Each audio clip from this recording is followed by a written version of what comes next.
Davida Khan.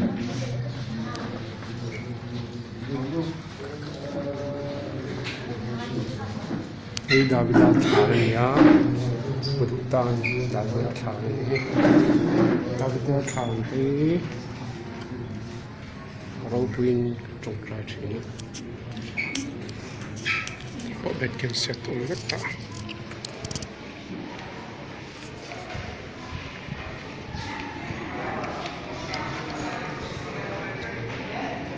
Você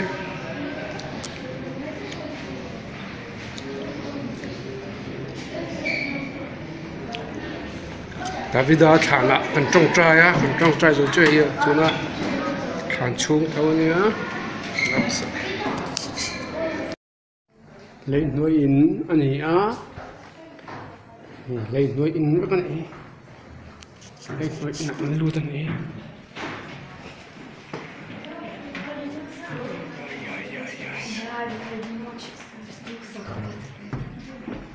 Đại nôn gì vậy?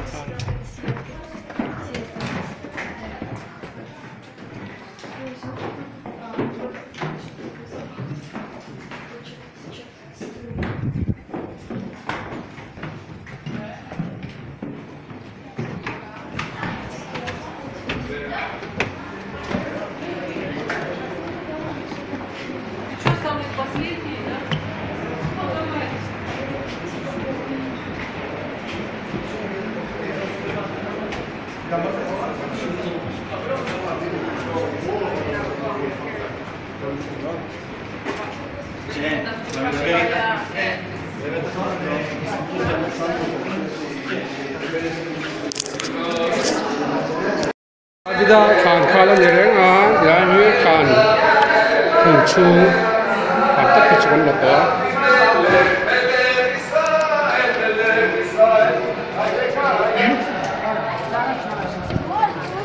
זה איפה ששמים את הנרות, לא רוצים להדליק נרות שם, לא רוצים למה זה גורם לזה, בצורה מסודרת כולם